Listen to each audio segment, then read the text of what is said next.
들어오면 안 되죠, 교수님.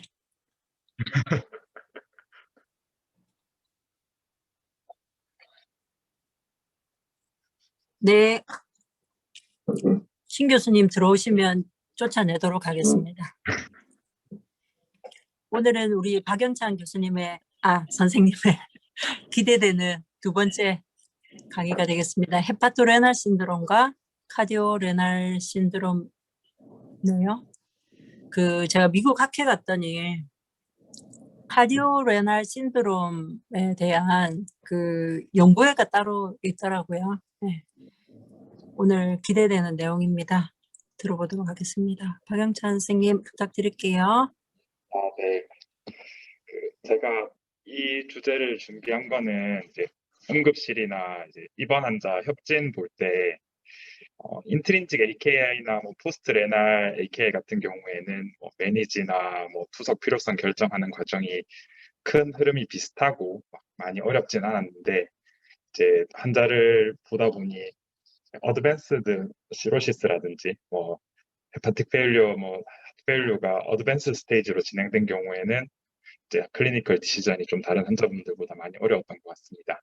그리고 또 간내과에서도 헤파토레날 신드롬이 맞는지 감별해달라는 의뢰를 저희한테 의외로 또 많이 보내서 그때마다 좀 찾아보고 있었는데 이제 마침 신호식 교수님께서 관련된 이제 아티클을 2개를 보내주셔가지고 그것을 바탕으로 헤파토레날과 카디오레날을 간략하게 정리해보았습니다. 말기 간질환으로 입원하는 환자 50%가량에서 AKI가 동반되고 그리고 이는 쇼텀과 롱텀 모틸리티랑 관련되어 있습니다. LC에서 헤파토레날 신드롬이 진행되는 과정을 살펴보면 간이 단단해지면서 간 문맥압이 오르게 되고 문맥압이 오르게 되면은 문맥 혈류가 감소하게 됩니다. 그래서 문맥 혈류가 감소하고 그로 인해서 그걸 극복하기 위해서 몸 안에서 엔도지너스 나이트로 옥사이드 같은 강력한 바소 다일레이터들이 분비가 되게 되고 이로 인해서 스플랭클릭 베슬과 그리고 페리페랄 베슬의 바조 딜라테이션이 일어나게 됩니다. 이로 인해서 이펙티브 볼륨이 줄어들게 되니까 초기에는 하트에서 컴펜세이션을 위해서 이제 막 워크로드를 늘려가지고 열심히 일을 하기 시작하는데 이것이 계속되다 보니 이제 심장도 지치게 되고 그로 인해서 카디악 아웃풋이 점점 감소되고 보상적으로 레닌 안지오텐신이라든지 심퍼세틱 톤 그리고 ADH 같은 것들이 증가되면서 헤파토레날 신드롬으로 진행을 하게 됩니다.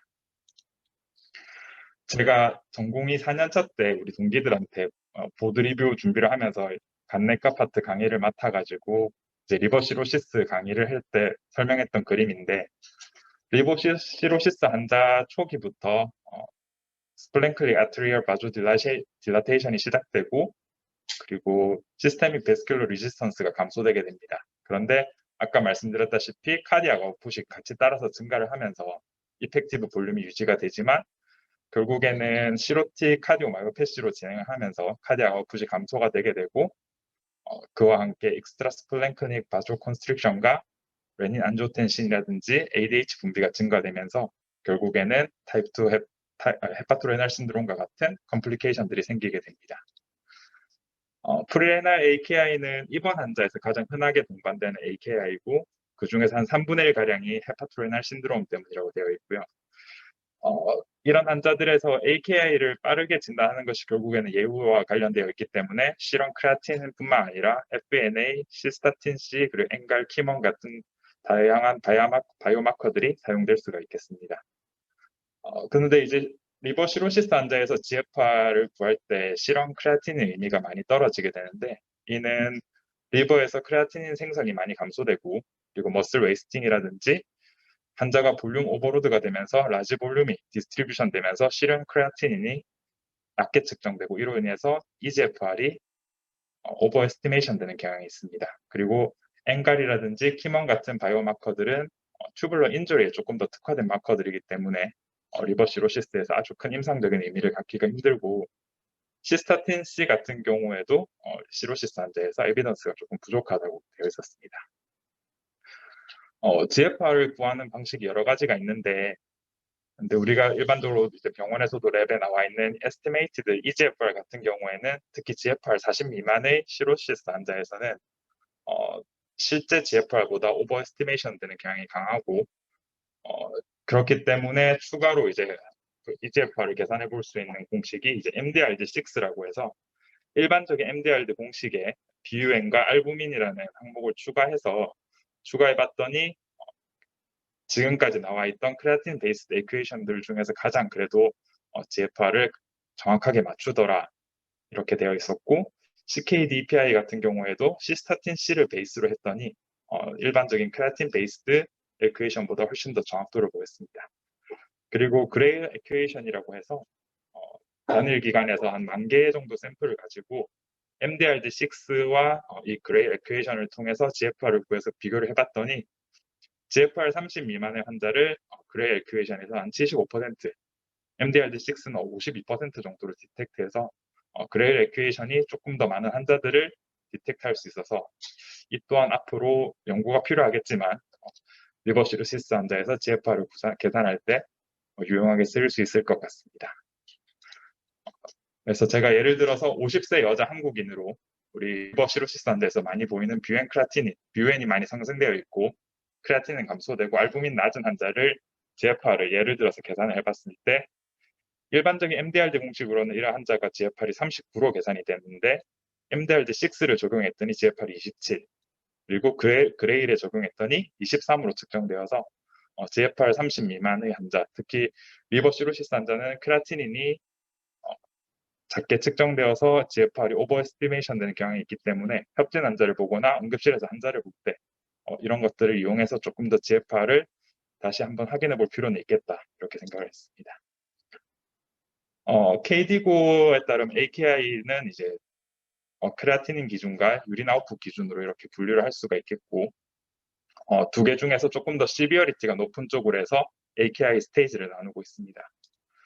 리버 환자에서도 2015년도 ICA에서 KDIGO 가이드라인을 바탕으로 AKI를 정의를 바꿨는데 실험 크레아티닌이 48시간 이내 0.3 이상 오르거나 KDIGO와는 좀 다르지만 베이스라인 3개월을 기준으로 3개월 안에 했던 혈액 검사를 기준으로 크레아티닌이 50% 이상 상승하는 경우에 AKI로 정의하고 있습니다. 그래서 ICA에서는 헤파토레날 신드롬의 노미나도 같이 약간 개정할 것을 이제 얘기를 했는데 과거에 헤파토레날 신드롬 타입 1이라고 부르던 노미나를 새로운 이름인 헤파토레날 신드롬 AKI로 명명하자고 얘기를 했고 이 진단 기준은 당연히 아사이트리스 동반한 시로시스가 있으면서 KDIGO 가이드라인에 따른 AKI 스테이지를 만족하고 다른 기저의 이제 신장 질환을 시사하는 하루 0.5g 이상의 단백뇨라든지 하이파워필드당 RBC 50개 이상의 헤마추리아가 없어야 되고 그리고 신장 초음파에서 기저 신장 질환을 시사하는 소견들이 없어야 됩니다. 그리고 진단 당시에 샥이 없어야 되겠고 최근에 네프로톡식 드럭을 사용한 병력이 없어야 되고 이런 환자들에서 이틀간 약 48시간 동안 이뇨제를 중단하고 알부민을 이용해서 볼륨 익스펜션을 시켰는데도 심기능이 회복되지 않는다면 헤파토레날 신드롬 HRS AKI로 진단할 수 있겠습니다. 그리고 과거에 헤파토레날 신드롬 타입 2로 불리던 것은 이렇게 난 에큐트 키드니, 헤파토레날 신드롬 난 에큐트 키드니 인저리 이렇게 분류할 수 있겠습니다. 이 크라이테리아의 리미테이션이라 하면은 올리고유리아가 포함되어 있지 않기 때문에 올리고유리아는 AKI의 얼리 마커이고 매우 민감한 지표인데 진단이 조금 늦어질 수 있다는 것, 그리고 AKI 스테이지가 크레아틴만 베이스로 하게 되면은 미스클래시피케이션 될 수 있다. 그리고 기저에 콩팥 질환이 있는 경우에는 진단 기준에 만족하지 못하기 때문에 리버 시로시스 환자가 기저에 DM 네프로패시를 가지고 있다거나 아니면 크로닉 리버 디시즈에서 잘 동반되는 IgA 네프로패시라든지 MGN, MPGN이 있는 경우에는 역시 진단 기준을 만족을 못하기 때문에 이러한 리미테이션이 있다고 합니다. 헤파토레날 신드롬의 패소피지올로지는 앞에서 많이 봤지만 다시 나눠서 보면은 먼저 서큘레이터리 체인지로 처음에는 심장에서 하이퍼카이네틱 스테이트가 되지만 결국에는 이펙티브 볼륨이 줄어들게 되고 카디오마이오패시로 진행하면서 카디악 워크로드가 결국에는 감소되게 됩니다.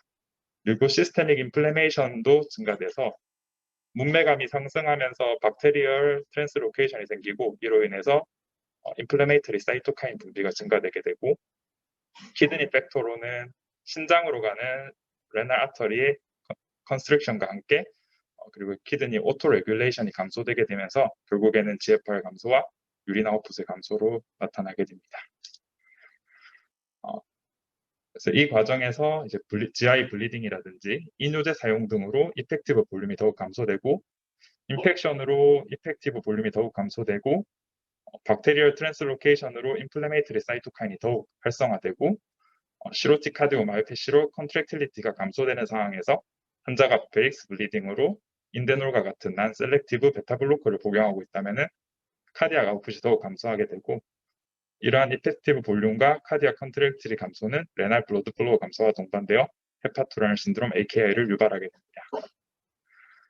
예방을 위해서는 제일 중요한 게 하이포볼레미아를 줄여야 되고 그래서 이런 경우에 이제 이런 환자에서 라지 볼륨 파라센테시스 같은 경우에 금기는 안 되겠지만 텐스 아사이티스를 호전시켜주기 위해서 해볼 수는 있는데 이때 반드시 알부민과 함께 프로시저를 해야 되겠고 박테리얼 인펙션이 의심되는 상황에서는 조기에 광범위한 경험적 항생제를 투여해야 되겠고 환자의 메디케이션 리스트를 매우 철저하게 점검을 해서 환자가 네프로톡식 드럭이 들어가는지 아니면 환자가 난셀렉티브 베타 블로커를 먹는 경우에는 조심스럽게 약을 좀 줄여볼 수 있겠고 또 피오 락툴로즈를 먹는 환자 같은 경우에는 다이아리아 때문에 이펙티브 볼륨이 줄어들 수 있어서 이에 대한 용량 조절이 필요하겠습니다.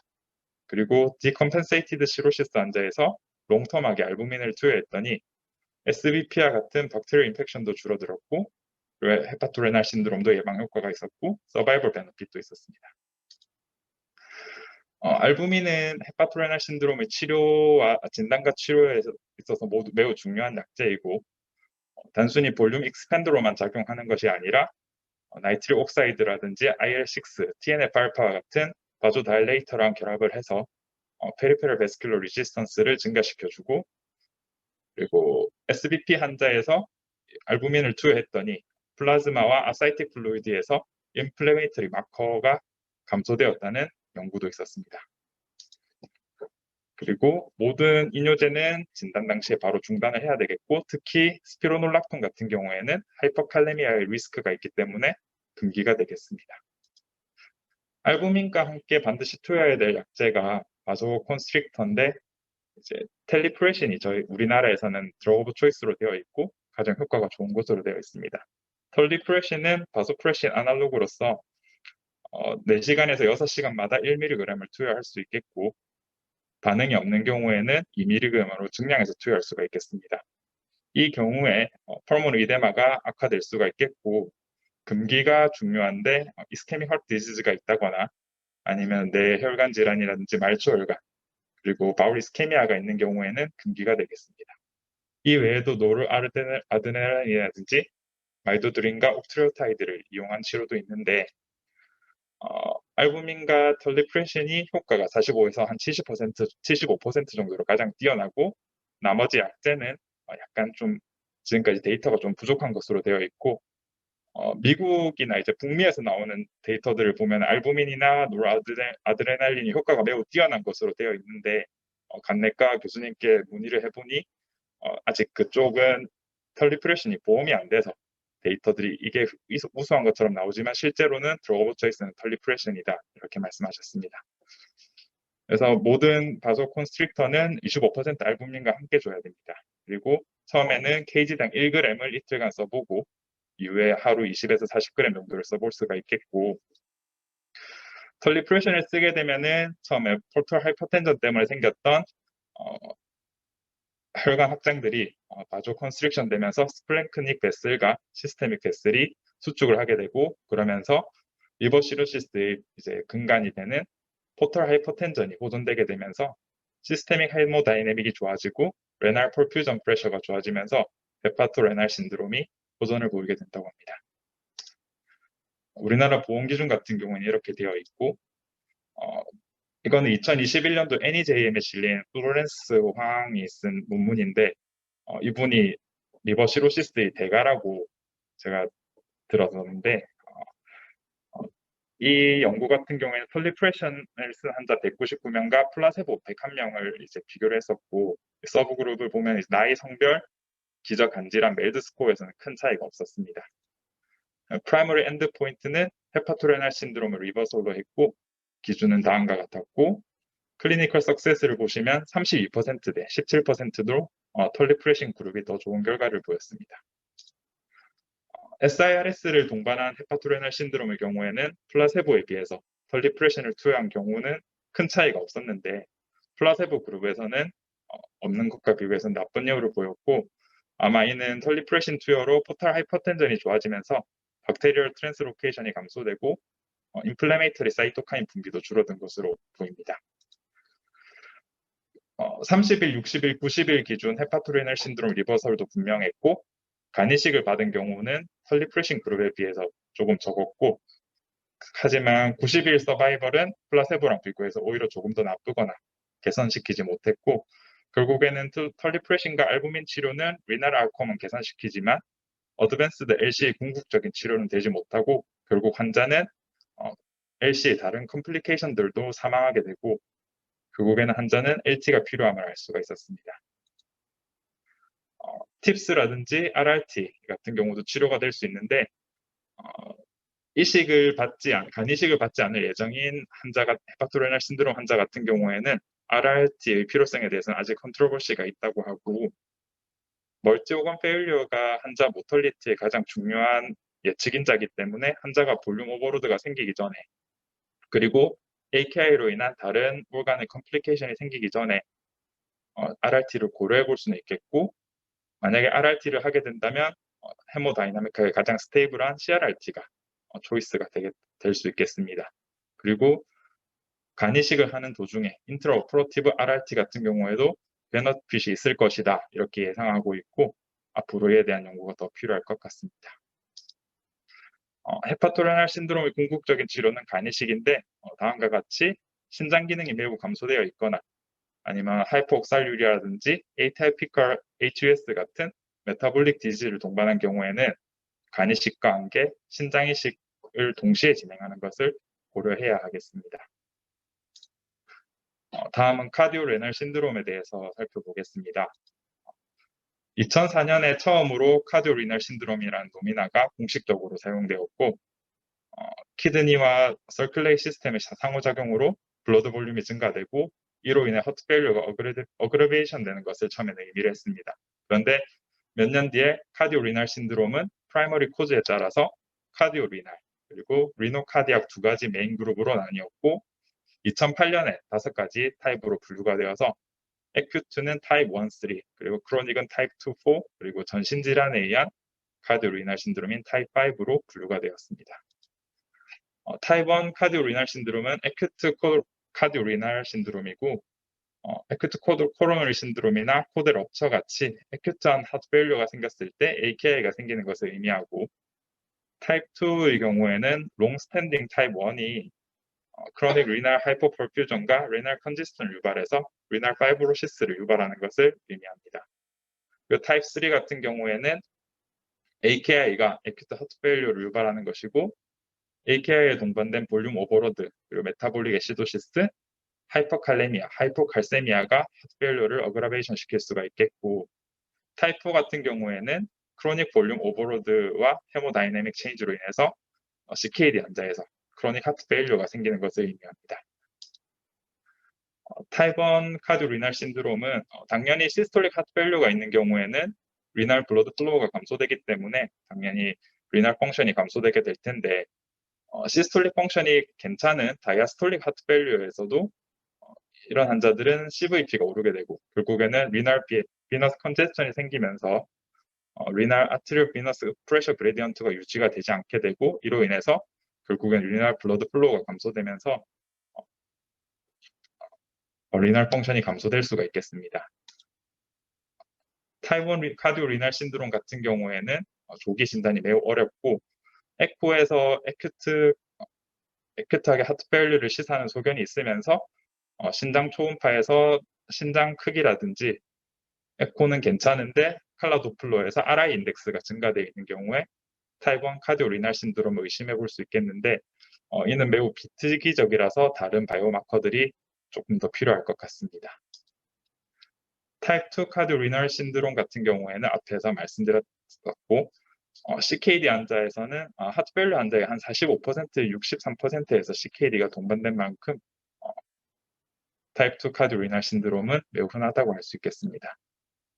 타입 3 같은 경우에는 AKI가 에큐트 하트 페일리어를 만드는 질환이고 타입 4 카디오리날 신드롬은 CKD 환자에서 컨제스티브 하트 페일리어가 생기는 경우입니다. 그래서 CKD 환자에서 카디오베스큘러 리스크 증가는 너무나도 잘 알려진 사실이고 CKD 환자 사망의 50%가 MI와 같은 에큐트 카디악 이벤트랑 관련되어 있습니다. 그래서 CKD 환자에서 칼슘, 포스포러스, 바이타민 D, 그리고 PTH, 클로토, FGF23 등의 변화는 카디악 파이브로시스 그리고 코로닉 칼시피케이션을 유발하게 됩니다. 그래서 투석하는 환자에서 CV 리스크를 어세스먼트하기 위해서 우리는 투석하는 처음 시작하는 환자에서 무조건 카디악 에코를 시행하라고 되어 있고 그리고 이후로 3년마다 카디악 에코를 팔로우하라고 되어 있습니다. 카로티드 경동맥 초음파 같은 경우에는 일반인에 비해서 투석 환자에서 시행했을 때 뭐 조금 더 얻는 것이 있냐 이거에 대해서는 아직 의문이 있습니다.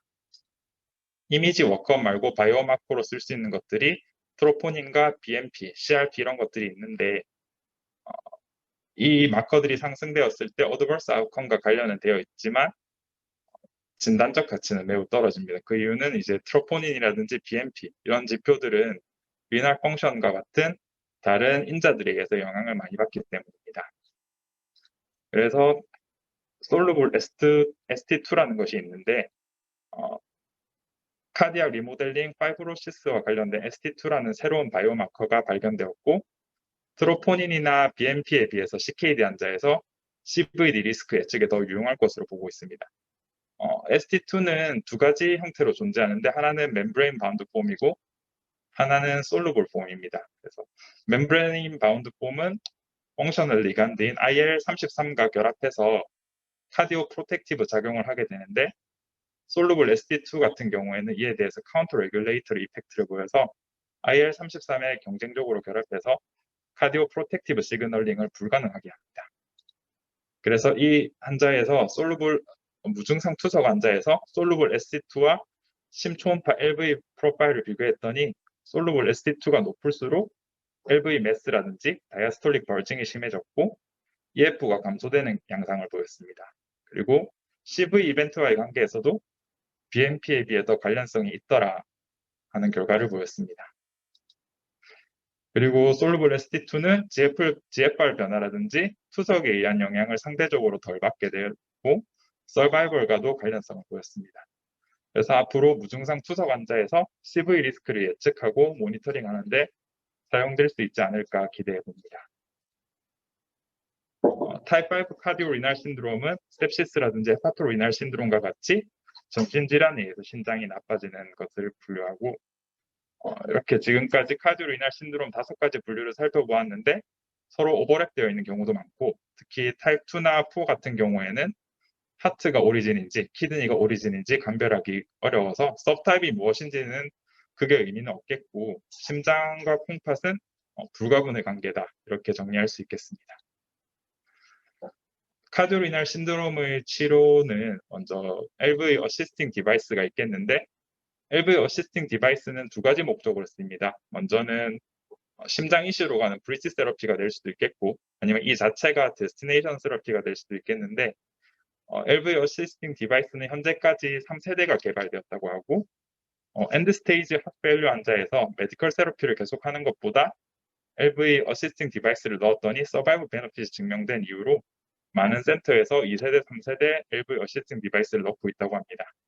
그래서 이 장비가 많이 쓰이게 되면서 카디오리날 신드롬 타입 2, 4 환자들이 좀 임상 양상이 새로운 국면을 맞이하게 됐고 LV 어시스팅 디바이스를 넣었더니 갑작스럽게 키드니 펑션이 좋아지기도 하고 한 12% 정도에서는 AKI가 발생하게 됐습니다. LV 어시스트 디바이스를 넣기 전에 리널 펑션이 환자의 모틸리티에 영향을 가장 많이 주게 되고 실험 크레아티닌이 1일 상승할 때마다 수술 후 사망률이 2배 정도 증가된다고 합니다. 그리고 헛페일리어 하트와 키드니 동시 이식을 받아야 하는 환자나 이미 투석을 받고 있던 환자에서의 LV 어시스팅 디바이스의 임상적 유효성에서는 아직 디베이트가 있습니다. 몇몇 스터디에서 LV 어시스팅 디바이스 이후에 정상 신기능을 보였던 환자들은 GFR이 오히려 감소되는 경향이 많았고 수술 전에 GFR이 감소되어 있던 환자는 오히려 신기능이 보존되는 경우가 많았다고 합니다.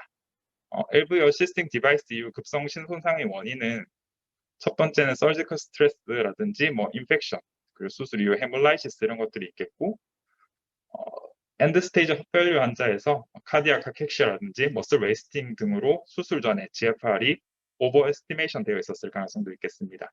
그리고 LV 어시스팅 디바이스를 사용하면 LV의 카디악 아웃풋은 개선되지만 카디악 아웃풋이 라이트 하트의 다이스톨릭 볼륨 캐퍼시티를 초기화하게 되면은 결국 CVP가 증가되고 리날 컨제스천을 유발하면서 리날 펑션이 떨어질 수도 있겠습니다. 그리고 하지만 LV 어시스팅 디바이스 이후에 eGFR이 한 20에서 50% 정도로 신기능이 현격히 호전을 보이는 경우에는 환자들의 예후가 심장 이식을 받은 것과 비슷한 정도로 호전되었다고 합니다. 리버 시로시스와 마찬가지로 카디오리날 신드롬의 결국 엔드스테이지 핫페일러 환자의 궁극적인 치료는 심장 이식이 되겠고 심장 이식도 리날 펑션에 주는 영향은 다양했습니다. 그래서 심장 이식 후에 레날 펑션이 감소되는 이유는 CNI 톡시시티라든지 RV 디스펑션 이런 것들이 있겠고 GFR이 45 미만으로 감소된 환자 같은 경우에는 심장과 콩팥 동시 이식을 고려해 볼 수 있겠고 GFR 30 미만일 때는 반드시 심장 콩팥을 동시에 이식을 하고 30에서 45 사이일 때는 그래프트를 하베스트하는 할 때 동시에 이제 공여받지 못할 때는 심장과 콩팥을 시퀀셜하게 이식을 해볼 수도 있겠다고 합니다. 이상으로 오늘 발표를 마치겠습니다. 감사합니다.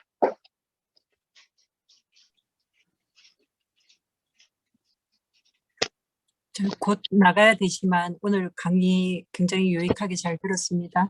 그 ST2랑 그 우리 카디올로지적인 팔로우 마커들이 약속 처방이 없는데 그 지금 나와 있는 프로BNP, ST2, 그다음에 트로포닌, CRP 요런 거 같이 카디올로지 팔로우 마커로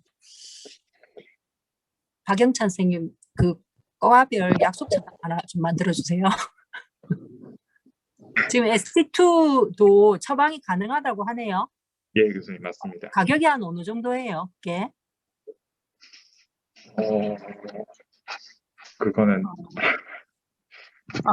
저희 약속 처방에 그 보면 검사의 신부적 검사에 솔루블 ST2가 위탁 검사로 들어가 있고요.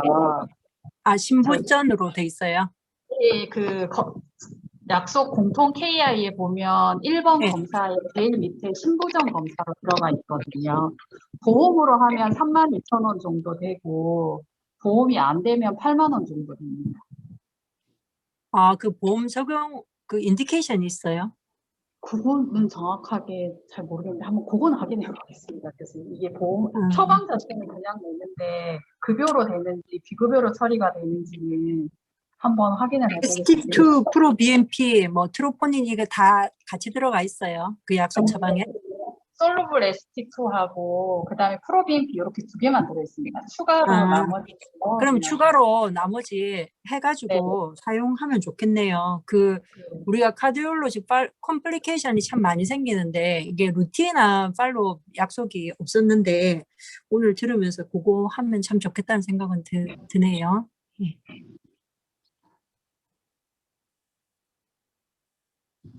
이막 교수님 혹시 코멘트 있으신가요?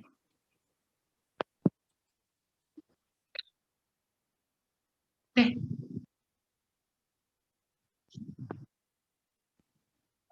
아, 이거는 안 하는 것 같은데요? 안 합니다, 교수님.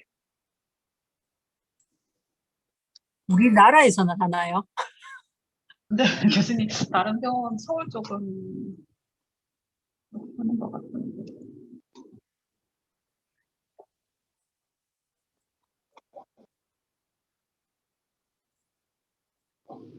그래서 브리징으로 하는 경우도 있고 아니면 이 자체가 데스티네이션 세러피가 되기도 합니다.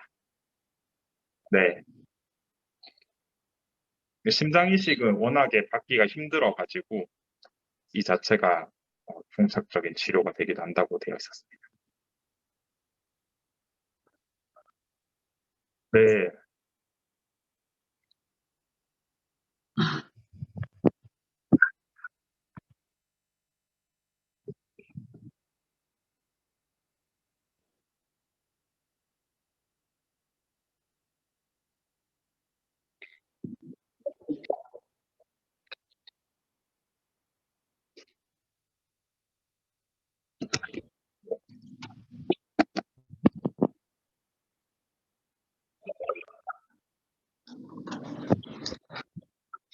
예, 맞습니다, 교수님. 네,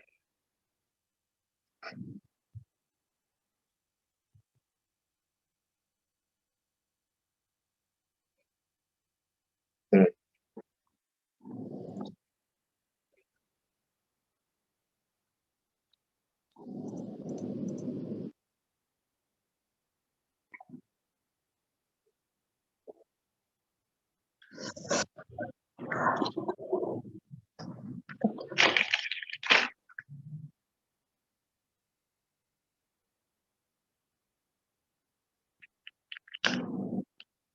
교수님, 그게 현실적으로 딱히 이렇게 뭔가 구별할 만한 검사라든지 임상적 기준이라든지 이런 게 명확하지가 않은 것 같습니다. 교수님이 더 잘 아시겠지만 결국 AKI가 발생할 수 있는 모든 원인을 다 리뷰를 해서 룰아웃을 하고 난 이후에 이제 뭔가 이렇게 이제 없으면 그때 고려해 볼 수밖에 없는 지금 현재는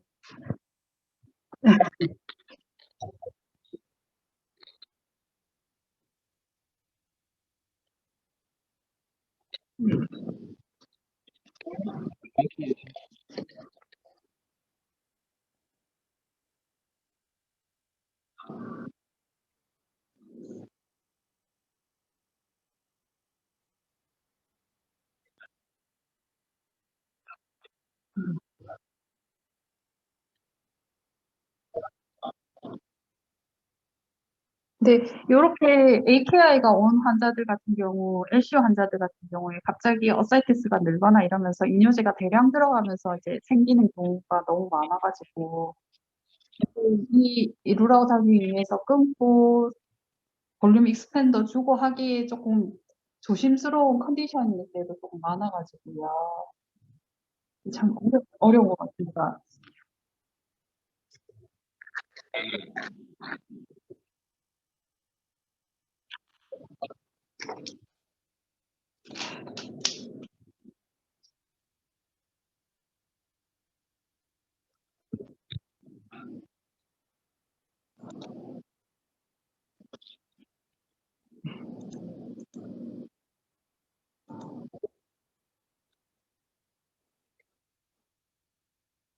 어, 타, 타입 2나 4인 것 같습니다. 네.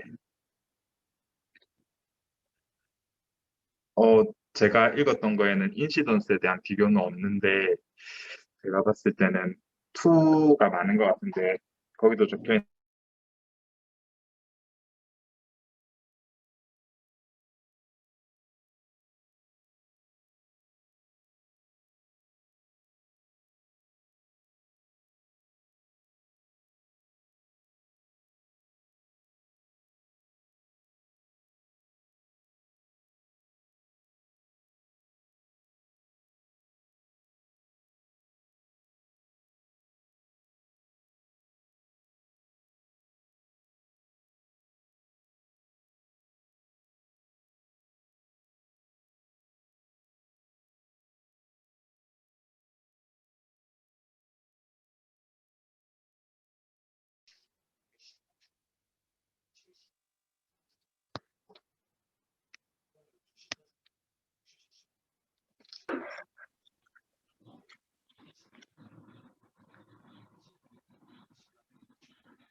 네.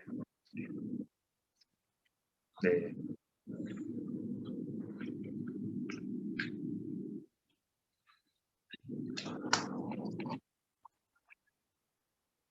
여기 제 방이 아니라 가지고 그렇습니다.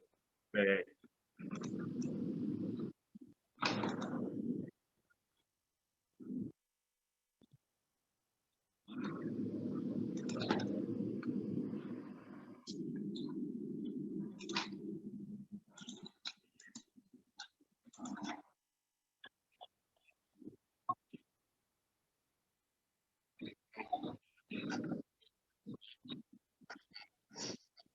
감사합니다. 네.